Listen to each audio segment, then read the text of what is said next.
Please stand for the Pledge of Allegiance. Pledge of Allegiance to the flag of the United States of America, and to the republic for which it stands, one nation, under God, indivisible, with liberty and justice for all. All members, please make sure you use your microphone or speak very loudly. That stays there, right? Yeah, it stays up. That stays there. See, I'll just turn it around. I'll push this over here. Item number 2, is there any public participation? Chairman, there's none present. None present. Item number 3, old business. Fiscal year 2019-2020 sewer use charge rate approval.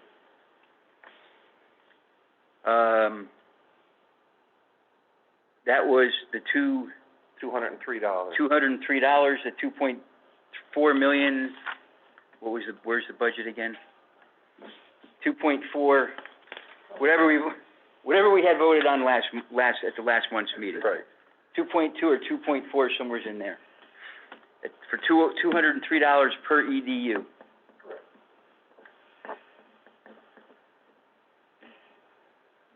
Is there any discussion on the $203 per EDU in our fiscal year 2019-2020 sewer use charge rate?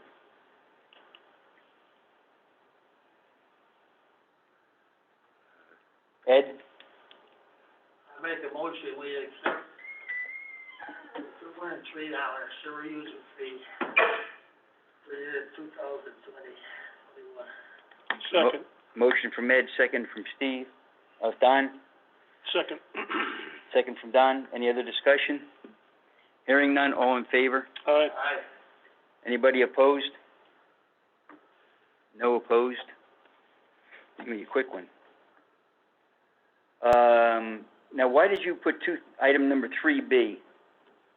Why did you put the budget approval here? You have to approve the budget. I would have thought that came first, you're right. That was All right, so rendered to I don't everyone. have, I thought I had the budget, huh? I know, we rendered it for the last meeting. We had it at the last meeting, so Yes. we're basically gonna approve the budget for 2019-2020 as per our last meeting. So move. Second. Motion by Don, seconded by Ed. Any other discussion? Hearing none, all in favor? Aye. Anybody opposed? Jeez. Huh? Mr. Chairman? Yes. Yes, can you do a roll call of who's there? I don't recognize who's in the plaid shirt. Okay, I'll have me. Oh, that's Pete. No, I think Ed. Ed Caboni. Up there. Ed, Steve Chupta, Ernie, Mike DeAngelis, Don Ramia, Pete Pavone, and Ed Hellauer. Very good. And I show the amount for the budget is $2,836,925. Okay, that was the last one, okay. 2,000,008? 2,836,925. Okay.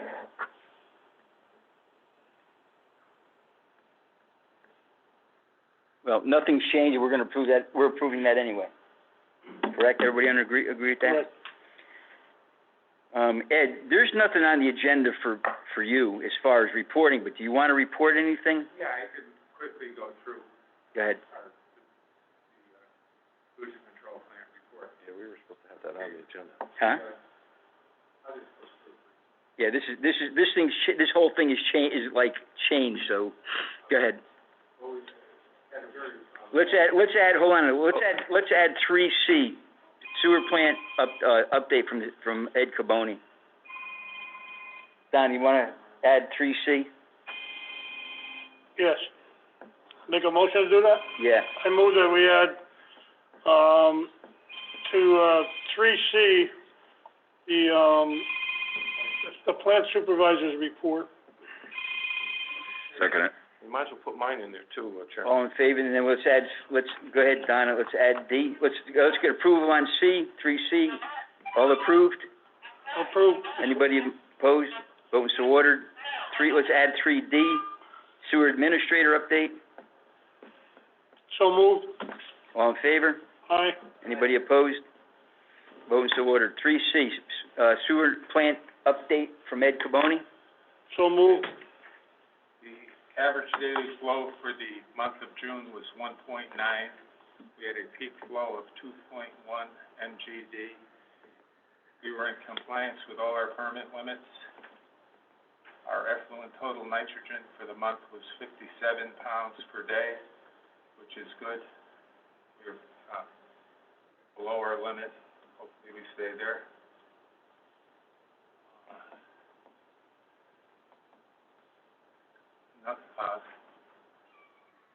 Another incident-free month of accidents, up to 19.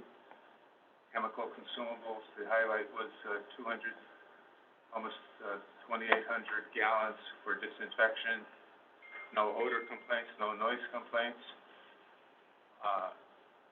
Our grease removal went down considerably, more than likely because of the low flow and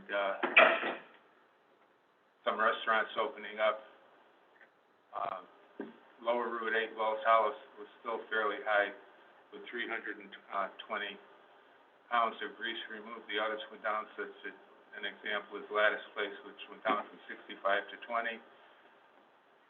We had total grease removal for the month of 550 pounds, still 110 pounds over last year, but it's much better than it has been. Preventive maintenance was as normal. Corrective maintenance was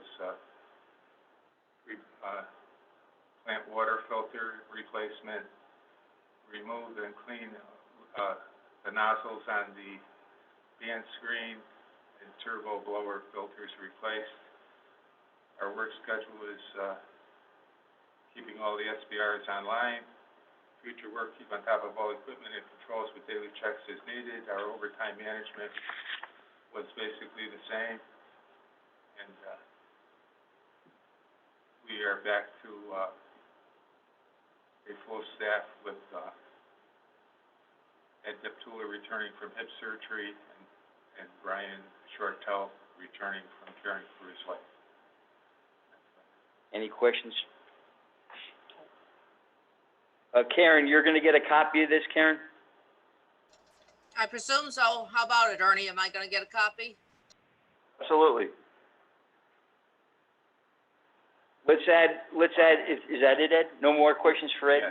Let's add one more, Fuss and O'Neill update. You there, Matt? Yeah, I don't have much of a status update this month. From us 3E. Yeah, Yeah, we have 3E, status update. sure. Do you want me to go? Oh, Let's add it. the admin's gotta go. Add, 3D, to, old business for, our consultant. Fuss and O'Neill, status update 3E. All in favor? Aye. Anybody opposed? All right, Matt. Oh, I gotta go. 3D is me, is the admin.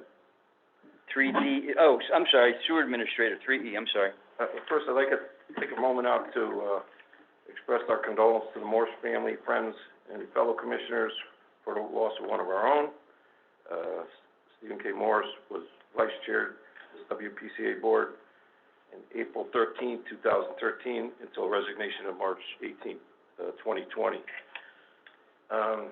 Second thing I'd like to discuss is, our office, in collaboration with our consultant engineer, would like to standardize the fog tanks in various capacities to make the information available on our website.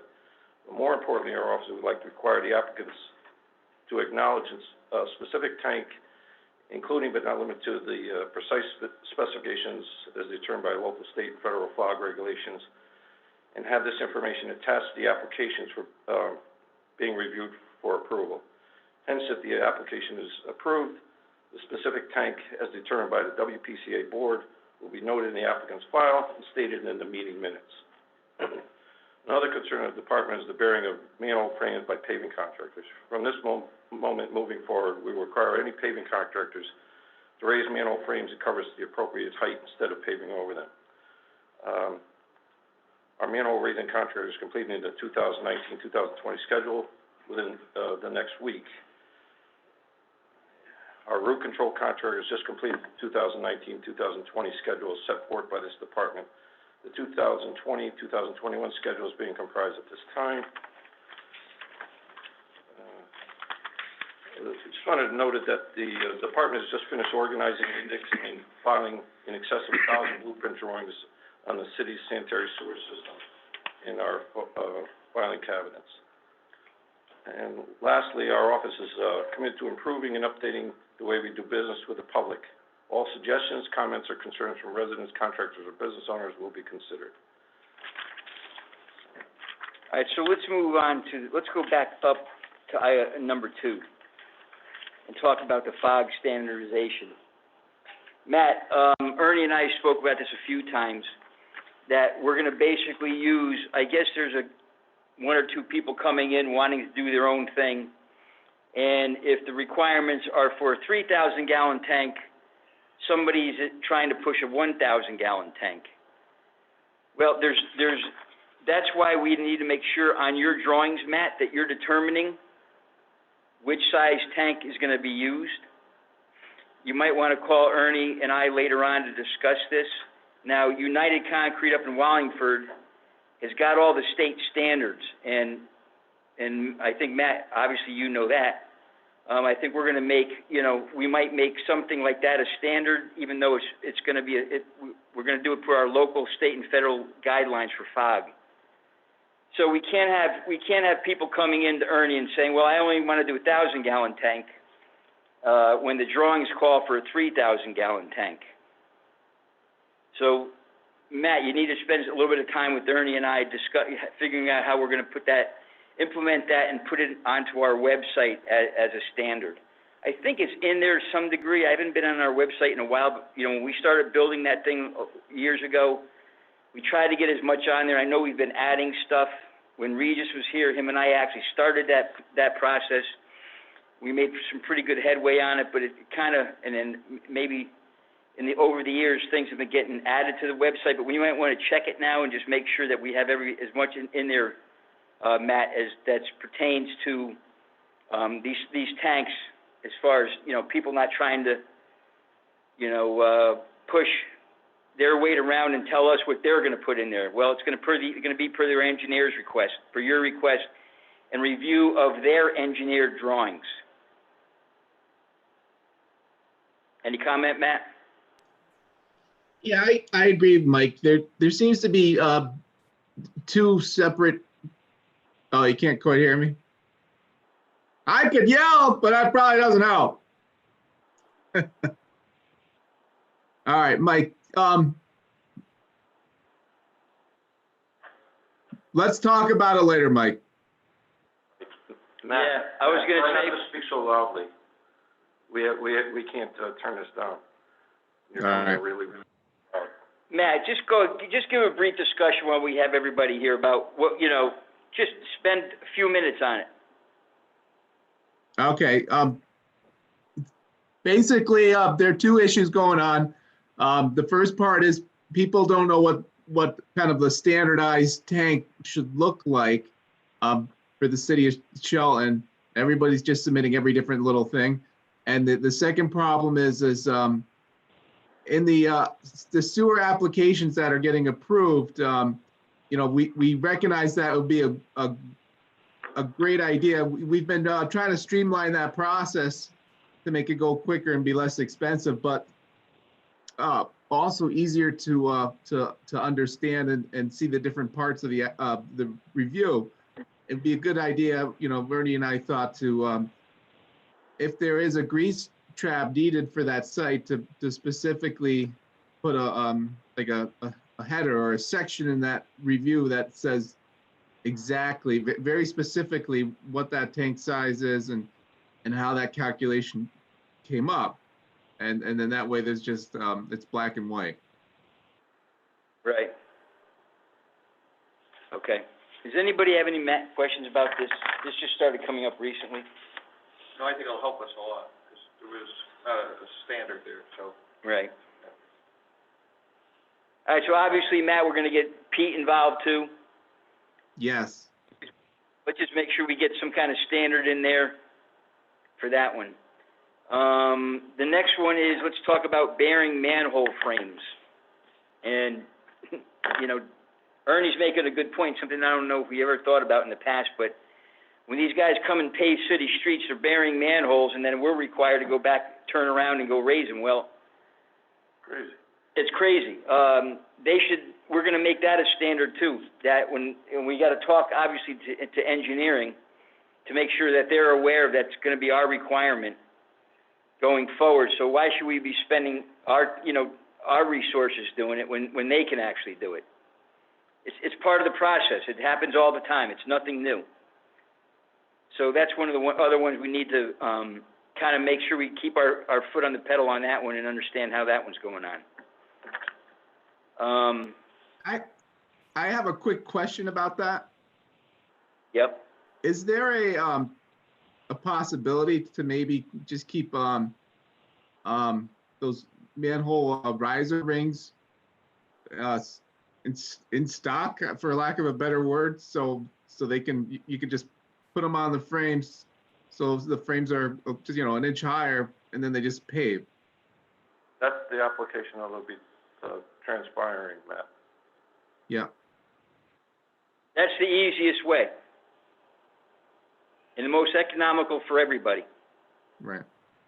It gives them a little bit of leeway, and it gives us some leeway, so we're not going back and cutting the blacktop and and raising these rings again, these manhole covers.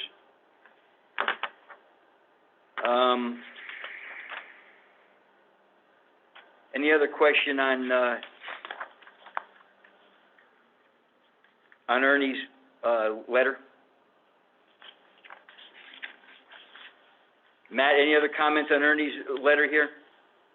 No, I think it was very well thought out. He did a nice job. Yeah, I do too. If that's it, then let's move on to Fuss and O'Neill's update. Go ahead, Matt. You can give us, 5 minutes, whatever. So in the past month, I've just been operating as just a support for both Ernie and then the guys down at the plant. Down at the plant, we've just been kind of exploring and tweaking some of the more advanced SBR process settings, just to try to really fine tune that a little bit and help with some of the some of the summer flow conditions that Ed and Garrett have seen down there. And then for Ernie, it's really giving him kind of that back office support and that institutional knowledge of for the sewer connection applications that have been approved and are being built, but the how do I say, the people building it are questioning some of the requirements of those approvals. Other than that, we're kind of like holding, just holding tight and trying to keep our efforts to a minimum. Okay, we don't have any new projects coming in, so. What else, Matt? That's it. Mr. Chairman, can I ask him a question? Huh? Yep. Matt, do you have any invoices or bills that you'd like to submit to our office at this time? Yeah, I think we emailed one yesterday. Let me find it, and right at this moment. Hold on. Let me check my email. All right, thank you, Mr. Chairman. Matt, also a follow-up, and it's been a long time since we've had a real meeting because of this crisis. What did we do before we shut down in February for approving your budget? I don't remember. We were going to make a line item specifically for his. We're going to add a line item to. We were going to add a line item. Right, we're going to add a line item, but did you? Our budget. We need to revisit that. It put our budget way out, and so we were taking out a. Okay, did we approve, again, it's been a while, did we approve your budget for this year? we must have if we approved the 2019-2020 budget. Did we approve yours, Matt? I thought We you did not. approved his, I thought, Matt, I thought he did it back in, he decided to put 70 or something thousand in, for a budget for you. I'm not sure if it was voted on. I could check the minutes. It's Can you- possible. I'm not sure what your WPCA budget carries for my efforts. In terms of our contractual agreement between the WPCA and Fuss and O'Neill, we're right now we're billing against the investigate recurring inflow anomaly task because that's the only project or task that's been authorized at this point for this year. So Matt, what we're gonna do is Ernie and I go back upstairs and we'll look at the budget and make sure there's the line item. I know we put the line item in there, Ed, I don't know if you remember, or anybody else did. I'm pretty sure we put a line item in there. Again, it's been a long time, so we're trying to all get caught back up. And then we gotta approve your budget, which I don't recall. So what I need you to do, Matt, is send your budget to all the commissioners, and I'll either call them or email them all to see if they approve of it, and then and then I'll sign it and I'll send it back to you. Well, that's a good idea. I also don't have a problem to just wait. I can send it and we can approve it at next month's meeting, just so it's all. That works for you. Yeah. Yeah, that's fine. Either way, if you want to get it done, if you want to get it done now approved, we can just do it now and send it to all the commissioners, and I'll call them or email them all to get their approval, and then I'll sign it. But we can wait till next month if that's okay. Let's wait till next month and do it at the meeting. All right. Any other questions for Matt?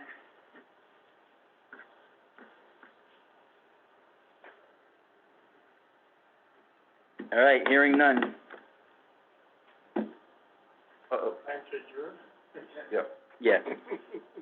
When I go like this, Ed, you're on. Just woke me up. I'd like to make a motion to adjourn this meeting. Seems it turned out to be very fruitful. All in favor? Oh, aye. Vote so ordered. Thank you. Thanks, Matt. We'll talk to you a little bit later. Matt, Thank you. Matt, Yeah. Oh, yeah.